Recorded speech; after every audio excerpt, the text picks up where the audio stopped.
Welcome to Novara Live. I'm Michael Walker. I'll be joined in a short while by Aaron Bastani. Coming up tonight, we'll discuss Labour's changes to their workers' rights bill. Are they selling out workers to try and please their big donors, or is it potentially a little bit more prosaic than that? Also, the right-wing press are now panicking about emigration. So we're used to them sort of saying there are too many people coming to this country. Now they're worried that too many people are leaving. Or the wrong kind of people are leaving, I suppose, is what they'd probably say. Also, Rachel Reeves has been accused of misleading the public. Really bizarre story, this one. You'll want to hear it. As ever, if you'd like to support our work, you can sign up at novaramedia.com/support, and do make sure to let us know your comments under the YouTube video. Labour have been accused of breaking another manifesto pledge after watering down their workers' rights bill. The bill, as it stands, will restrict businesses' ability to fire and rehire their employees on lower terms and conditions, and it will offer more workers on 0 hours contracts the right to guaranteed hours, guaranteed work. It was also due, though, to give workers, as well as these rights, the rights against unfair dismissal from the first day of employment. That had been lobbied against hard by businesses and had been opposed by a majority in the House of Lords. And Labour last night relented. So they announced they were ditching day one rights against unfair dismissal, instead giving workers that right after 6 months of employment, which is down from 2 years, which is where it currently is. And Bridget Phillipson defended watering down the employment rights bill on the Today programme. You said when you were campaigning to be deputy leader, and I quote, that you would ensure it is enacted in full and not watered down. No ifs or buts. It has had to be watered down, hasn't it? I did say that. I said that when addressing TUC Congress, and TUC representing our trade unions have been involved in all of these discussions about taking forward the employment rights bill. Unfair dismissal will be cut from a 2-year current limit down to 6 months. That is a big step forward. But it's not day one, though, is it? It's not day one. No, it's not. It's not day one, but it is day one where it comes to other important areas like sick pay, where many of the lowest paid workers in our country will see a huge boost to their rights at work, and that's worth fighting for. Sure, but on unfair dismissal, given that you've got this majority of over 160, given your party was set up as the workers' representation in Parliament, don't you think it's reasonable for people who voted for you to think that you would enact every bit in full? And though you've got, I take your point that you've had to compromise, you've got most of what you wanted through, you haven't got this very important element of unfair dismissal through. And isn't that fundamentally reneging on a manifesto promise? No, and sometimes in life you have to be pragmatic in order to secure wider benefits. And you said no ifs or buts. Yeah, and the trade unions have been involved in this conversation in making sure we get to a good place and we deliver the big upgrades that are coming through the employment rights bill. As I say, the risk was that there'd be further delay by another year. That's not something we wanted to see happen. So Bridget Phillipson used sort of as her alibi there the trade union movement. She said, we haven't passed it exactly as we said we would, but you know we've been consulting with people and the trade unions are happy enough. And the TUC, so the Trade Unions Congress, do seem to be accommodating this change. So they've tweeted this. The government will reduce the qualifying period for full protection from unfair dismissal from 2 years to 6 months. There'll also be no statutory probation period. The employment rights bill is essential to better quality, more secure jobs for millions of workers. The absolute priority now is to get these rights, like day one sick pay, on the statute book so that working people can start benefiting from them from next April. Following the government's announcement, it's now vital that peers respect Labour's manifesto mandate and that this bill secures royal assent as quickly as possible. The General Secretary of the TUC, Paul Novak, delivered a similar message this morning. Compromise won't please everybody, but I would hope as a result of these changes that peers now will respect the government's mandate to deliver the employment rights bill and deliver it in full as quickly as possible. It's vital for millions of workers up and down the country. Not all union leaders were quite as accommodating, though. This was the response to the climb down from Unite Sharon Graham.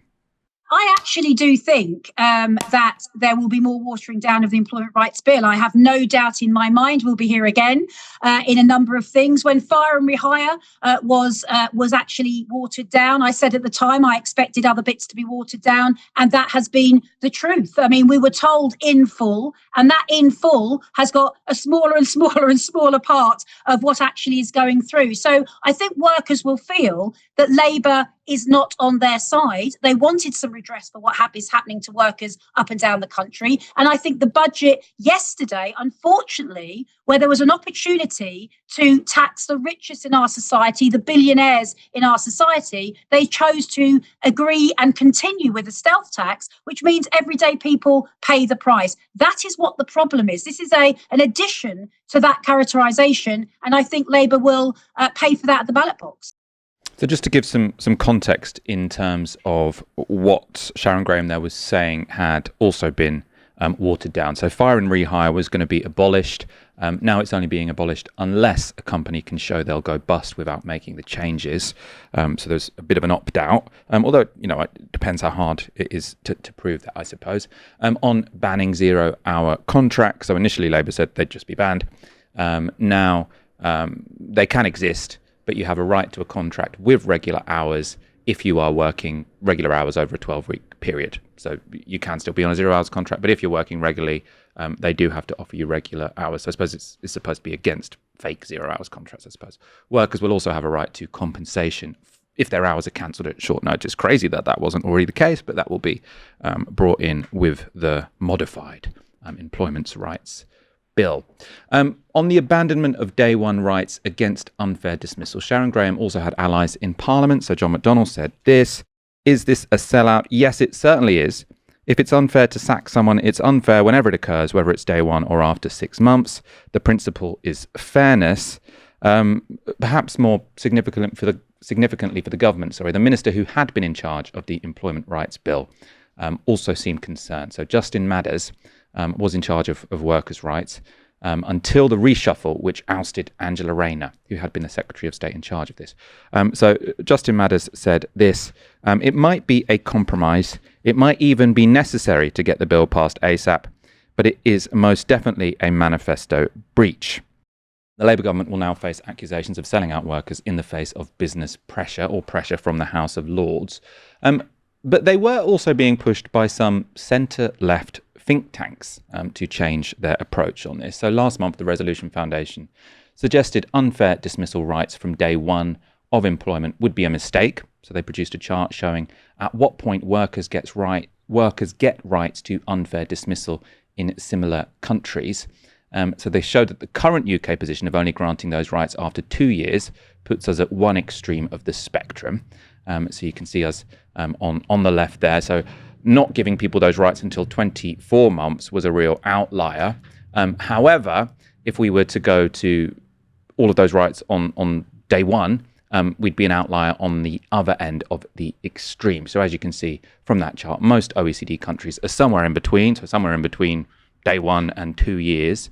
And they suggested, this is the Resolution Foundation, suggested that sort of us moving to somewhere in between would be the best outcome for workers. So they say, our view is that the government should follow those countries' leads. It should retain a qualifying period, but reduce it from the current 2 years to either 3 months, bringing the UK into line with countries such as Denmark, Germany, Norway and Sweden, or 6 months, bringing us into line with countries such as New Zealand and Korea. This strikes the right balance in the protection-flexibility trade-off. It conforms both with international norms and with how employers themselves operate. So they said the government's plan, on the other hand, of getting rid of qualifying periods entirely by making this a day one right has the potential to inhibit hiring, potentially getting the protection flexibility balance wrong. And this concern is heightened in the current labour market context of falling jobs. So they say the number of payrolled employee jobs has fallen by 127,000 over the past year, and slowing hiring. The number of vacancies employers are posting has been falling for 2 years and is now below pre-pandemic levels. Aaron, where do you stand on this one? What I'd say is that I'm a big fan of probationary periods. I want a labour market which has probationary periods because I want permanent contracts. People should have permanent contracts with job security and, good maternity and paternity conditions, sick leave, holidays, etc. Job security, you can get a mortgage, all those things. I love permanent contracts. But obviously, if you're going to work somewhere and if they're going to employ you on a permanent contract, they need to know that you're a good fit, which is why probation periods of 3 or 6 months are great. You need to have them. You cannot have rights from day one if you have a probationary period. That's the point of a probationary period. What I think would have been sensible, Michael, is to basically have probationary periods from 3 to 6 months. They cannot be longer than 6 months. And then at the end of that 6 months, you have all of the rights that everybody else in that workplace has, which was one of the proposals put forward by the Resolution Foundation. 2 years is clearly ridiculous.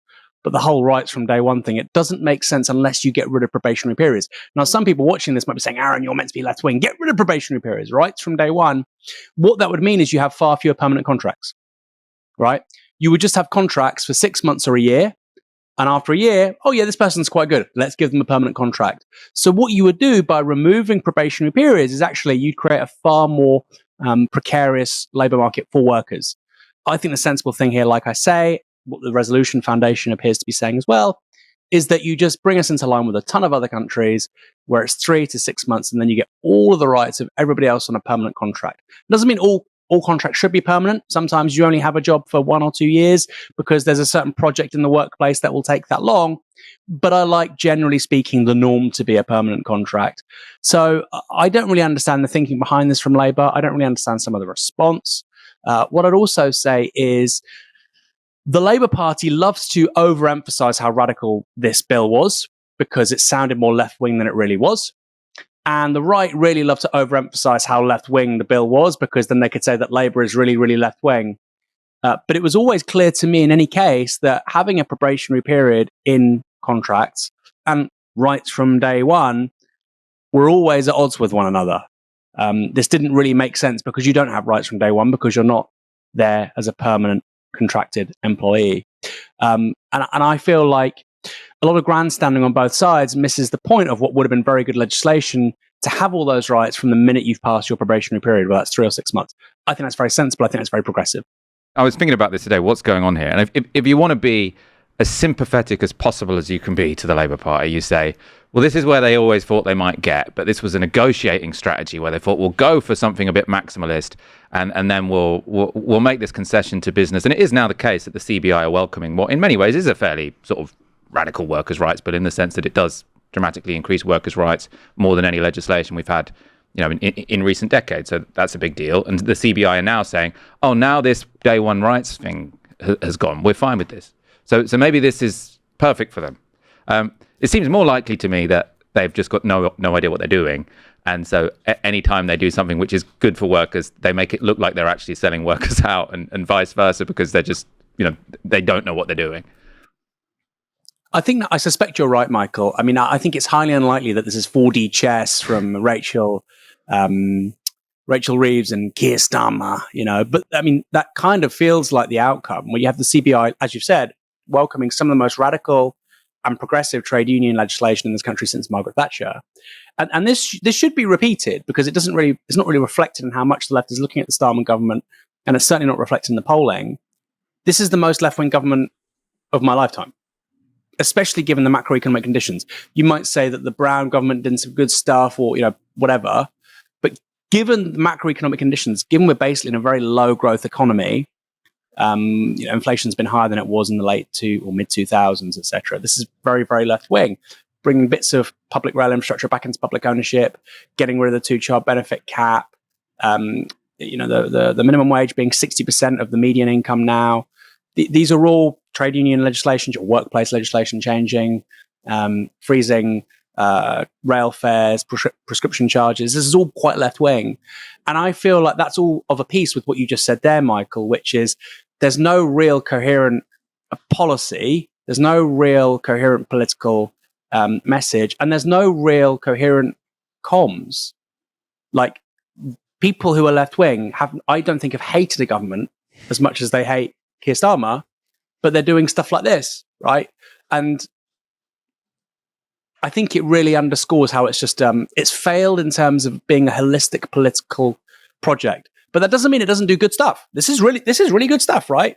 And if you had a left wing or a more left wing government after 2029, whether that was a coalition or Labour with a different leader or whatever, it's stuff they can build on, right? And you have to be realistic about that stuff.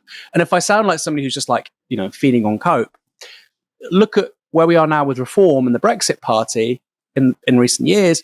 They were building on a much more centrist Tory party that wins in 2010, right? So if you're left wing, you should be able to look at all this stuff as stuff that we can build upon. That doesn't mean I think that Rachel Reeves and Keir Starmer are socialists, right? And I agree with you. I think they've kind of just flubbed it into actually probably quite sensible, moderate, but still centre-left policy. But that is really something to think about. I know there's probably many of our audience watching this going, Aaron, how could you? Tell me, I was born in 1984. Tell me a more left-wing government in my lifetime. We didn't have one. I mean, that's an indictment on our politics in this country, but it's also true.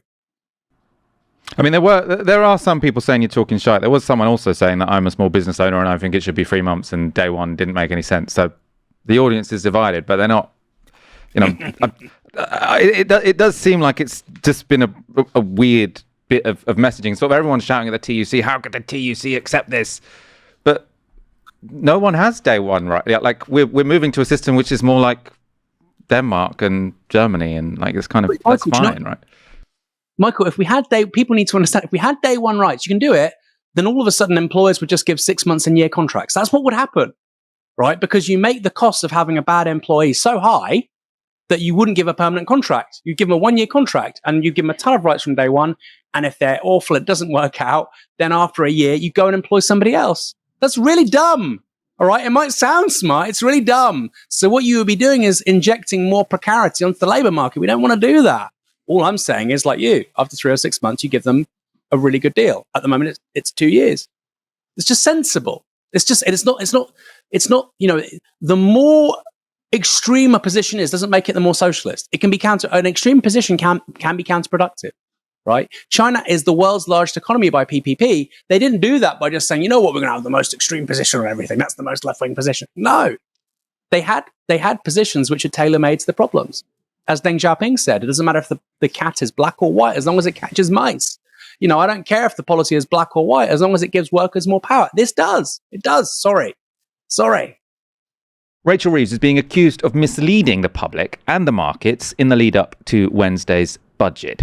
And bizarrely, this wasn't to tell people the economy was doing better than it actually was. That's what you might expect a chancellor to do, to say, look, invest in Britain. We're a decent economy. Let's get this economy raring.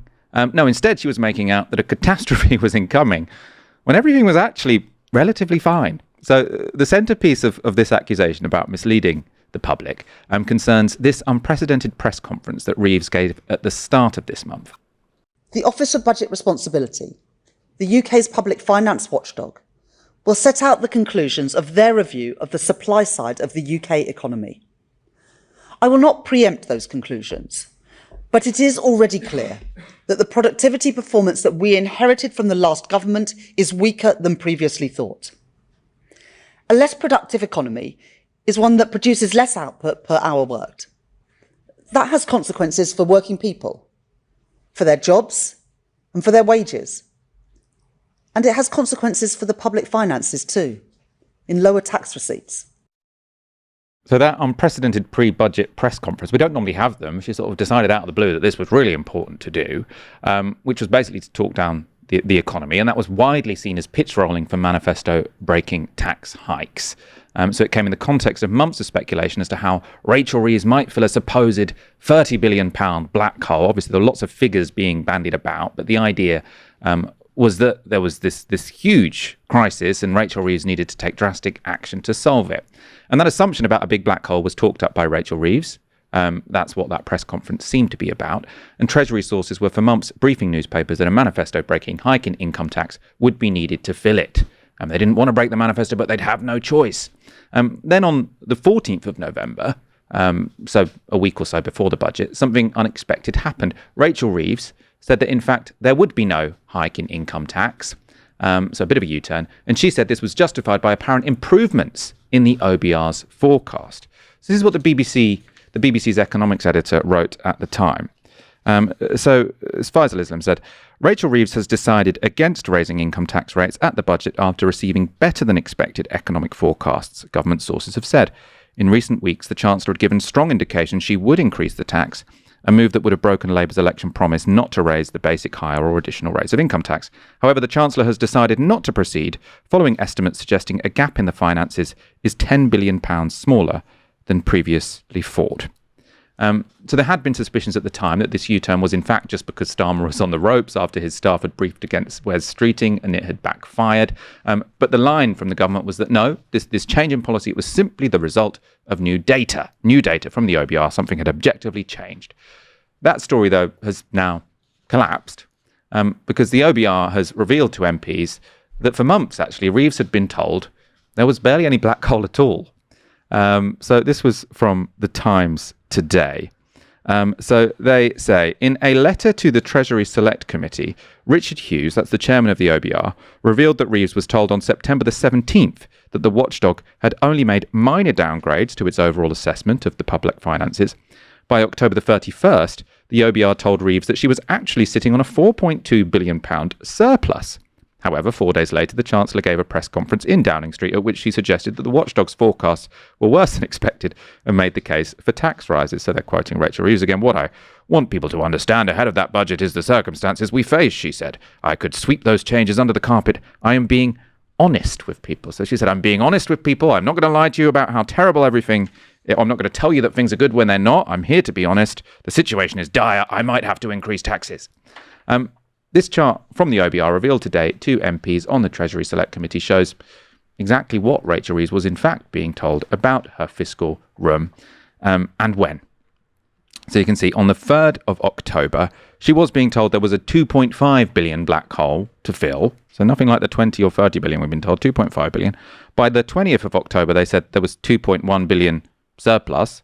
By 31st of October, there was a £4.2 billion surplus. So again, that's, she would have had to have still raised the money because that's not much headroom. The word we've been told about all this time, but there wasn't the black hole she was talking about. So what the hell was going on? Why was Rachel Reeves telling the public her situation was way worse than it actually was?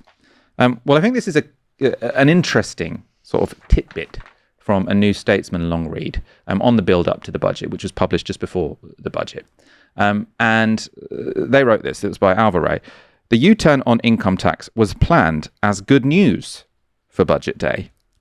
So basically, Rachel Reeves' entire plan was to say into the run-up to the budget, the economy is terrible. I have to raise your tax. The economy is worse than anyone expected, so I have to break the manifesto. And then on budget day, say, surprise, the economy isn't actually that bad, so I won't have to do it. Aaron, they must have thought that this was clever, that they were doing some sort of four-dimensional chess. What we're going to do is tell people it's worse than it is.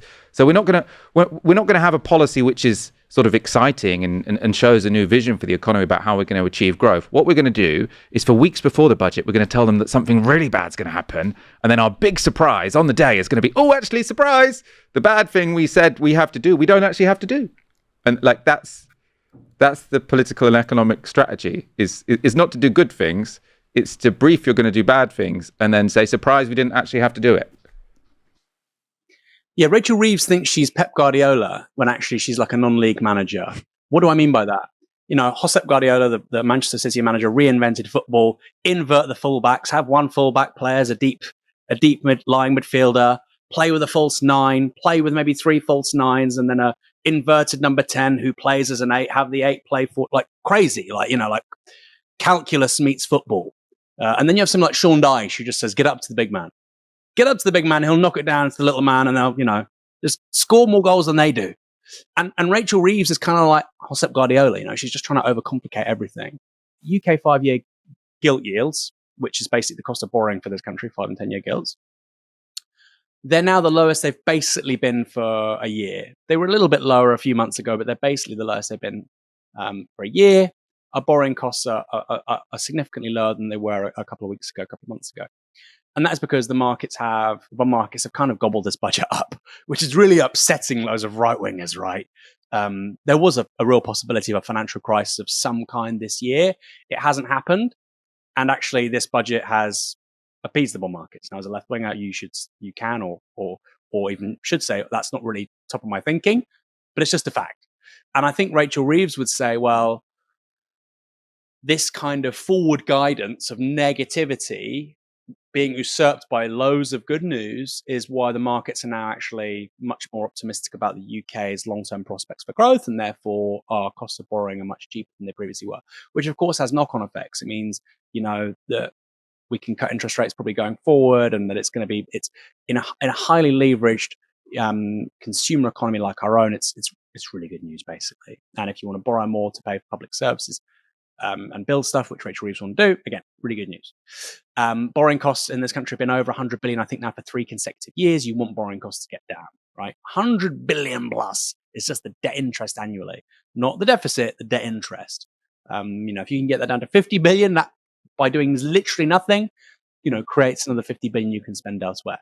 So that's what they would say. But I kind of agree with you. I just think that Rachel Reeves has overcomplicated things. And I feel like there's an addiction on the Labour right to just, for some reason, they love bad news. It goes back to the winter fuel allowance being cut when it was from, 12 million people and they were saying, we'll take it away from 10 million and only 2 million people will have it left. If you're going to create that amount of political self-destruction, go for the triple lock, right? Because at least you're then going to get 10 billion. And you can say, well, I'm going to spend the 10 billion on social housing and two-child benefit cap. And, you could do so much with 10 billion. But with the winter fuel allowance being changed, we weren't raising that much money and you were pissing a ton of people off and getting a ton of bad headlines. So I feel like this is part of the political DNA of the Labour right. However, like I said, Rachel Reeves and her little underlings, her little subordinates and spin doctors would say, well, the bond markets have received this very well. Our costs of borrowing are very low. We did a good job. It's probably the case. I think this is instructive in terms of how bad Rachel Reeves and the Labour Party are at politics. But it's probably the case that people will forget about this. It's somewhat technical. What did she know from the OBR at what point? The budget itself is probably, I would guess, I might be wrong, but I would guess the budget itself is going to be more politically important over the long term. And we do now have, I suppose, some polling about how it did land. And it's not good. So this is from YouGov. What do Britons make of the 2025 budget? Overall, do you think this week's budget was fair or not? 21% of people said it's fair. 48% of people said it's not fair. Do you think that the Chancellor set out changes that are affordable for the country? 22% said are affordable. 47% said are not affordable. Thinking of the country as a whole, where do you think these changes will leave it? 9% better off, 47% worse off, and then 31% not much difference. And then, this is probably the worst for Rachel Reeves. Thinking of you and your family, do you think these changes will leave you and your family better off 3%, worse off 50%, not make much difference 37%, don't know 10%? Now, I think if people are being honest, probably most people don't know. Right? It's all quite complex. But this is not the impression you want to give. In terms of fairness, in fact, the 2025 budget is the second worst received of any government going back to 2010. So obviously the worst received was Liz Truss, because literally it caused a financial crash that evening. So you're comparing yourself. It's a low bar to overcome, let's say. YouGov also polled people on their views of each different measure in the budget, which I suppose gives us a bit more detail as to why people felt this was overall not a fair budget. Sorry. So let's go first through the ones that people liked, the changes that people liked. So on increasing taxes on gambling, 82% said that's the right thing to do. Freezing rail fares, 82% said that's the right thing to do. Reducing environmental levies added to gas and electricity bills, which will reduce bills by £150. 75% of people said that's the right thing to do. Increasing the minimum wage. An annual tax on houses worth over £2 million. 67% said that was the right thing to do. Decreasing business rates for retail. These are all the sort of popular ones. Unfortunately, freezing the amount graduates can earn before they have to start paying back their student loan is also popular, which I think shows the power of boomers in our economy, potentially. 50% say that is fair. Now let's go to the ones that people didn't like, which are introducing a pay per mile tax on electric vehicles. I actually think this was a good policy, and as you can see, the public are basically divided on that. When it comes to abolishing the two-child cap on benefits, we already knew that was unpopular. So 56% of people think that was the wrong thing to do. Only 31% say it was the right thing to do. And then when you get to sort of the broader-based tax increases, people really don't like it. They think that was unfair. Aaron, obviously this week we've ended up with a bit of a sort of toxic renewal, rediscovery of the shirkers versus the strivers dichotomy. The front pages on Thursday were all about Benefits Street and how this is a budget for feckless people. Now we know that most of these changes, so the two-child change or getting rid of the two-child cap, most of the people who that affected were in work. So it's a false dichotomy, this sort of shirkers versus strivers. We should resist it. But Labour did leave themselves a little bit open to this, didn't they? Because there were broad-based tax increases. I mean, I know me and you think, I think they should have just been two 2 to 4p on income tax across the board. I think actually we do need broad-based tax rises. She did it by stealth, which is, it's not that different. It would be better just to be honest about it. But what she's done is broad-based tax rises to pay for headline policies, which are benefits. Now, which has left her open to that. Now, what I think would be smart politics is you say, we're going to do broad-based tax rises for something that benefits everyone. So you say the NHS, education, whatever, and then you do a tax rise on wealthy people, a wealth tax, which you say is going to go to children in poverty, because that's your measure to lower inequality. And it doesn't actually matter if the sums completely add up, but you need a narrative, which is to say we're raising taxes on everyone to improve public services for all of you. We're going to increase some taxes on the rich to lower inequality and give that to people in poverty. But instead, she's raised taxes on everyone to give to a group of people on benefits who are quite easy to marginalize and characterize as unworthy. And I think that sort of politics 101 just seems stupid. Yeah, I agree. I mean, Michael, look, if I was the Chancellor of the Exchequer, I don't think I'd last 10 minutes, right? The income tax threshold now is what, 12,500? In Sweden, it's 2,000 euro, obviously in Swedish krona. And you might be saying, oh no, don't increase tax on the very poorest. But all that means is that people who have small businesses pay themselves a wage less than £12,500 a year, and the rest is paid via dividends, which they can get every month, which is a much lower rate of tax, right? You're incentivizing small businesses and sole traders to pay a much lower level of tax than somebody on PAYE. So I would personally bring that level down to about £8,000 in terms of when you start to pay tax. I'd probably increase the basic rate. I would do a ton of stuff which probably our audience don't like. But the point is that raises tens of billions of pounds. What do you do with it? You can build trams and high-speed rail and social housing and scrap tuition fees. And you don't have nurses on £56,000 worth of student debt when they graduate. You don't have people having to pay for having to work jobs while they're undergraduate students 4 nights a week just to put a roof over their head in central Manchester or central London, right? You have people who graduate and then can start businesses and take risks because they're not, lumbered with 50, 60 grand's worth of debt, and they can get on the housing ladder because, we've got a market maker, a nationally owned house builder that can build houses, and the private sector can get in behind them, right?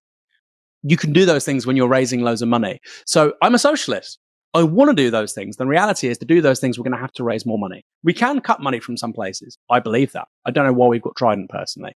Even if you think Britain should have a nuclear deterrent, it can be much cheaper than Trident. Park that. There's 101 stories like that. We saw yesterday or the day before, the Ajax system, which has been built by the British Army, cost $6 billion. We can't use it. We can't use it. And we're now going to be increasing defense spending, despite the fact that procurement by Britain's armed forces is arguably some of the worst in the developed world. So we can raise more money, we can cut money, but I would say as a socialist, there's a ton of stuff that the state can do. And yes, we're going to have to pay more tax for it. Well, I'm already burned enough. I'm already squeezed. Sure, you're being squeezed by the private sector. You're being squeezed by private energy, private water. You're being squeezed by the fact that certain public goods are more expensive than they should be. We can get on top of that, but it's going to require a bigger state. So that's the argument I'd make. Again, it's just not very popular. And it's not an argument that's been made. It wasn't made during the Corbyn years because, of course, the costs of borrowing were much cheaper. That's a fair point, right? We're now in a different world where the costs of borrowing are much higher. You said that the taxes are being raised to pay for things like welfare rather than stuff we all use. Of course, in her defense, Rachel Reeves changed the rules, right? So we can borrow to build infrastructure. We can borrow to build hospitals or schools. We can't borrow to fund day-to-day spending like welfare or pensions. So that's going to have to come from taxation. My view is, Michael, and it's one of the reasons why I think the bond markets are really optimistic now with Labour, is that Rachel Reeves treats the two-child benefit cap, which she didn't want to get rid of. She did not want to get rid of it. Morgan McSweeney did not want to get rid of it. They view this as a down payment on future benefit cuts over the next 2 years. And I think that's probably the first time that politically she's not being completely moronic. You have to lose 3 billion here, but it probably means you get 2-3 times that in terms of welfare cuts down the line. Otherwise, they've lost their backbenchers, right? And yes, the bond markets care about growth. If you're not growing the economy, then they're not looking at you as a good bet. They don't want to borrow to you at a particularly advantageous rate for yourself.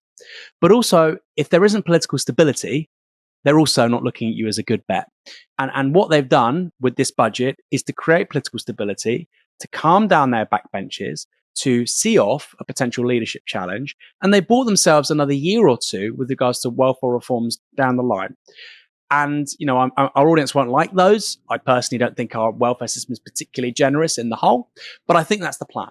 I think that's why they've done the two-child benefit cap is like I say, a down payment on future cuts elsewhere, which will be way more than 3 billion. Right now, though, for the electorate, it's very bad optics. I support getting rid of a two-child benefit cap. If you want to make an argument about benefits being too generous or getting rid of certain benefits, I don't make that argument. If you want to make the argument. But the idea that you would discriminate against larger families, I think, is appalling, right? You can argue, get rid of universal benefit. You can even argue, get rid of the welfare state. Make that argument. But the idea that you have a welfare state for people, as long as they only have 2 kids, I think is appalling, actually. And I'm, in a way, shocked that so many conservatives with family values would make it. But maybe I'm not shocked, actually, come to think about it. So, the politics of this, Michael, it works both ways. In terms of the electorate and the public, it's gone down like a dog's dinner. But this was a budget really about cementing political authority within the party, getting backbenchers to vote things through. We are used to right-wing newspapers warning us that immigration to Britain is too high. The narrative this week, though, has flipped. We're now told it's, in fact, emigration that's the problem. So this is the front page of the Daily Mail. So you can see at the top you've got a rather nasty story about Benefit Street, because we're bringing that whole anti-welfare ideology back from the early 2010s, apparently. But then the main headline there is the brain drain from Starmer's socialist chaos. Similar stories appeared in the Times and the Telegraph. So the Telegraph had Exodus as young workers flee high-tax Britain. These stories were prompted by the release of the migration figures on Thursday, which showed that net migration to the UK had plummeted to just over 2,000. That was welcomed as good news by most of the press, but a narrative has emerged that this is partly to do with young, ambitious Britons fleeing the UK. This is from that Telegraph article, the headline of which I just showed you. So they say, young workers are fleeing Labour's high-tax Britain, with under 35s leading a near-record exodus. A net 110,000 British people aged 16 to 34 emigrated in the year to March. That's according to the Office for National Statistics, accounting for 2/3 of all departing Britons. The ONS has broken down its migration data by age for the first time, revealing how Britain's ageing society is hemorrhaging young people while older expats are returning home. They say the figures will fuel claims that Rachel Reeves' record tax rises have made Britain unattractive to the young and aspirant. Now, it's interesting the angle the Telegraph reaches for is immediately that Britons leaving the country, young Britons, young ambitious Britons leaving the country, are most concerned about tax rises. Now, the data is poor, right? But having recent memories of being under 34, I'm 35 now, so it was recent history. Or am I 36? I always forget. Anyway, I was born in I think I'm 36. I would suggest it's housing costs that will always and remain my biggest concern. So even as a 36-year-old, tax. I was going to say I prefer not to pay, but no, I'm happy to pay tax. The thing I'm annoyed about is paying my rent to my landlord, because I know it's not going on public services, it's going on his mortgage. The Telegraph, though, obviously has reason to downplay that factor. And that's because they're the paper of record for NIMBYs and older homeowners. So, for example, this is just one screenshot from their homepage today. Under their story about how young people are fleeing the country because of tax, not mentioning housing, they have families paying inheritance tax to double by 2031. Obviously, that's as a bad news story. Then you've got someone saying, I've paid millions in taxes. Now mansion tax has ruined my retirement. Another story, satellites to spy on homeowners for Labour's property tax raid. And then 30,000 more homeowners will be dragged into mansion tax by 2028. So this is all scare stories about the fact that people who were lucky enough to buy a house for 20 grand in 1980 are now going to have to spend a bit of money every year because they are the luckiest people to ever live, right? And now the Telegraph is massively campaigning against that. And I would say that it is people sitting in those big houses, potentially opposing houses in their neighbourhood, although I don't think that is the biggest reason for the housing crisis. But I would say the Telegraph readership, right, isn't necessarily on the side of the young 30-year-old who might be considering moving to Australia. So I take their moralising about this with a pinch of salt. I also think, though, there are serious questions about whether this narrative at all, so not just about the causes of people leaving, but whether there is actually an exodus of people, whether that narrative actually adds up at all. We've got a chart here. It shows how emigration has changed over recent years. So there have been, there was a new methodology, introduced in 2021, which makes comparison somewhat difficult. It's because the background here, before 2021, they used to do surveys at airports and extrapolates that literally have a clipboard at airports. Now they use DWP data, which seems more sensible. In any case, what you need to know is that since the methodology change, British emigration has remained flat at just over 200,000 people. So the number of British people leaving hasn't really changed at all. And obviously after the EU referendum, the amount of non-EU emigration has increased. But in the last 2 years, it's the increase of non-EU emigration, which is actually driving the emigration change. So the big change we've had in the past few years, since Starmer and Reeves came to power, isn't that loads of British people are leaving because they're like, oh, I don't trust Rachel Reeves with my taxes. The people who are leaving are non-EU migrants. Now, by the way, it's important to note, it's unlikely that that's because we've become a hostile environment. It's probably much more just mechanical. So net emigration of non-EU migrants or even EU migrants is often because they've come for a specific purpose. So maybe they came on a student visa and now they're going back. And obviously, because we had such high immigration figures over the 2 years ago, that means that a lot of those people are now going to be going back after they've done their degree. So the overall increase in immigration seems somewhat mechanical based on the fact that we had very high net immigration over the past 2 years.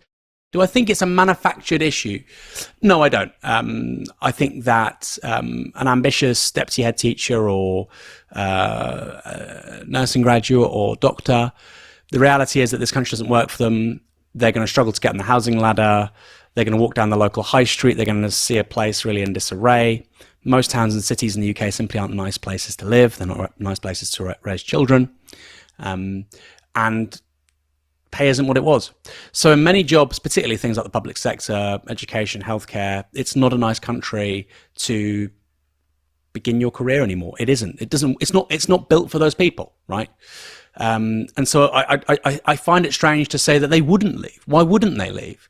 Why wouldn't they leave? British qualifications are some of the most prestigious in the world. You're an English speaker. There is a huge global market for your skills. In almost any industry, why wouldn't they leave? So this idea that people won't leave, I find kind of ridiculous. I feel like, again, it's cope. If you've built your entire political economic system around old people, of course working age people are going to leave the country. Of course they are. The amount of countries I've been to, Poland, Sweden, Italy even, France, Germany, and there are young people, they've left. And they say, and I say, well, why did you leave? Well, I'm not going to go back because I don't want to pay student debt. I'm not going to pay my student loan back. It means, besides anything else, I've got 300-400 quid extra at the end of every month here if I work here. I'm not going to go back. So I don't think it's a manufactured panic, no. And again, I think there's this tendency on bits to the left where if the right says something, we have to say something else. Your eyes don't lie. Your eyes don't lie. If everybody in their late 20s, early 30s is saying, I'm really not happy here, I don't think I'm making the most of my life, we get one shot in life. The visibility of other countries and other economies has never been higher on social media. The ability to work and live elsewhere has never been easier. The costs of it are pretty good. You can still stay in touch with family members in a way that you couldn't 20, 30 years ago with WhatsApp and, video calls, etc. Why wouldn't they? So even if these numbers aren't correct, and I kind of think they are. I said this a couple of years ago, actually, and I got in a bit of a conversation with somebody who's at The Economist magazine. They said, no, they're not leaving. Well, I find that very counterintuitive, personally. And people say, well, this person said this thing to you. That's just anecdote. Here's the data.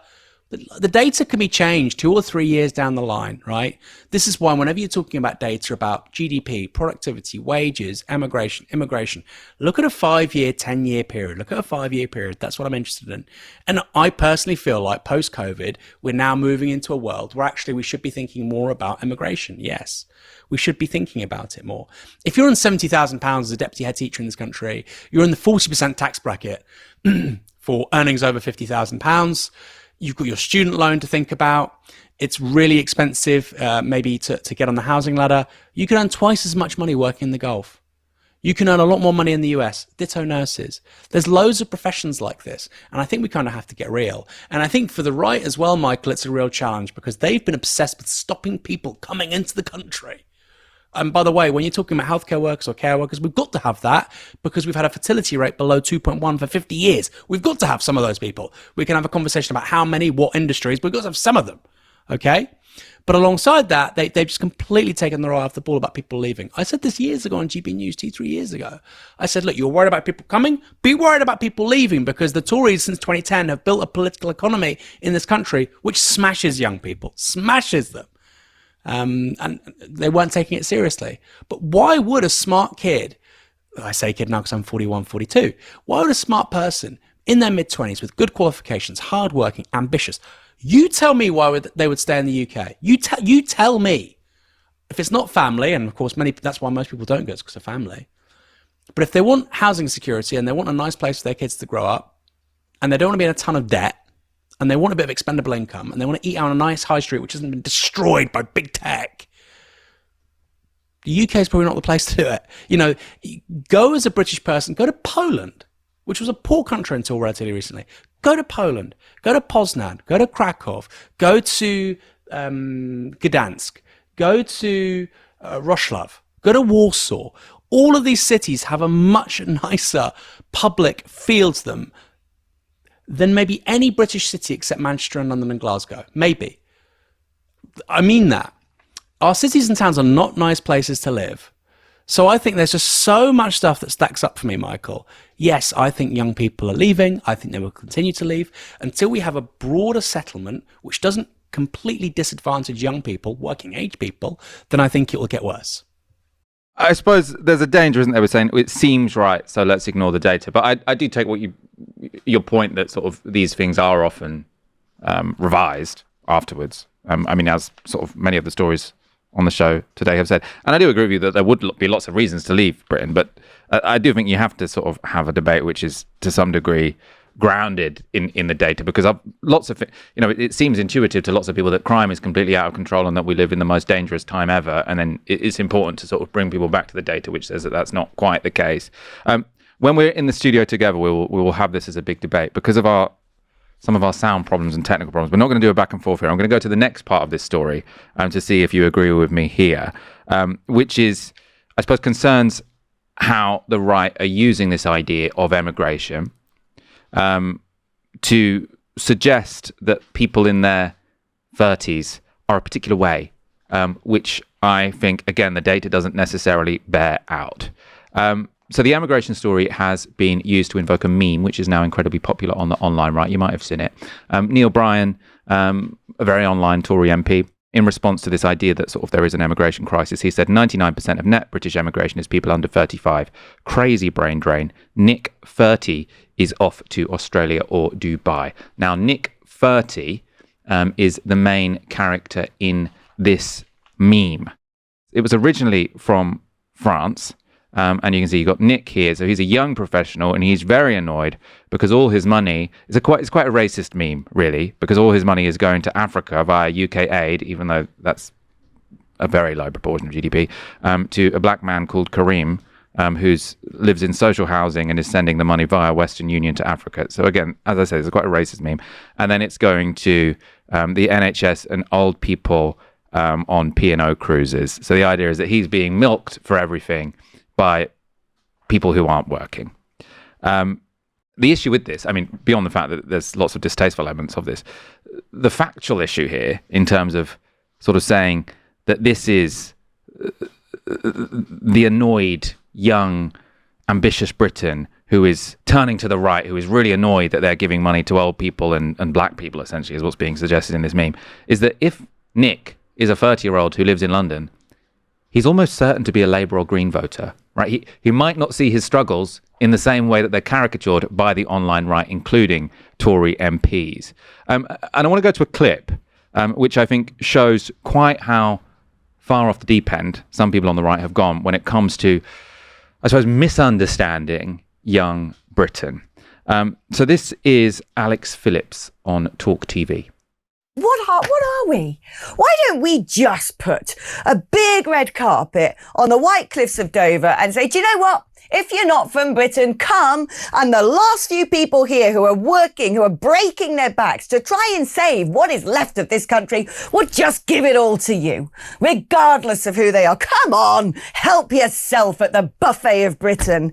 And meanwhile, everybody else who's fed up with that, the younger generation, 2/3 of those who have left between 18 and 35, they've just gone, well, it's not for me. It's very clear the people in power don't like me. They don't see my future. They're not prioritising me. They're not putting me in the front of the queue. They're not honouring the fact that I was born and bred here, that my parents, my grandparents, their parents and grandparents helped build this great nation. What is there? This is not a country. This is a blimmin' farce. I'm off. And you know, I can't blame them, because I feel a sort of strange existential depression over all of this. In some moments I'm thinking, do you know what? Maybe I should zip off to Poland or Hungary or somewhere where I can still smell the reality of Christendom, because I don't even know what's going on anymore. I'm fed up with it. To me, why this summed up what the right get wrong is she's saying, you know what we need to be more like is Hungary. And I'm doubtful that there is an exodus of young people from Britain, but if there is an exodus of young people from Britain, they're not going to Hungary, right? People like to live, young people, yes, they probably would like better housing, right? People across all age groups sort of seem to think our immigration system is a bit dysfunctional, but they're not looking to live in a socially conservative, deeply Christian country where homosexuality and liberal newspapers is suppressed and sidelined, right? Young people are liberal. Right. There is a danger, and I think there is a serious danger, that sort of young people begin to sort of say, oh, maybe the reason I'm not advancing is because of people on benefits or people in council housing or whatever. And I think that's something that the left should resist. There's a danger of that. But the right are really, really misunderstanding the country if they think that Nick, aged 30, wants to move to Hungary. And that's the big misunderstanding. And I also think that is the big weakness of the right's argument on lots of this, because they say, the society we want to have, it has to be more conservative. We've become too liberal. There's too much migration. What we need to have is some ethnic homogeneity so that we can have more social trust, etc., etc. And where they point to is Hungary.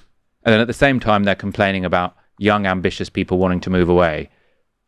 Young, ambitious people don't want to live in Hungary. The thing that would genuinely cause an exodus from this country, I think, could be Nigel Farage coming to power. Because if you look at what are the values of young Britons, they are the complete opposite of Nigel Farage. And actually, young people in Britain tend to be quite absolutist, to be honest, about some of their values. They see Nigel Farage as standing against everything they believe in. And I do really think that if Reform come to power, that lots more people will leave than currently are leaving.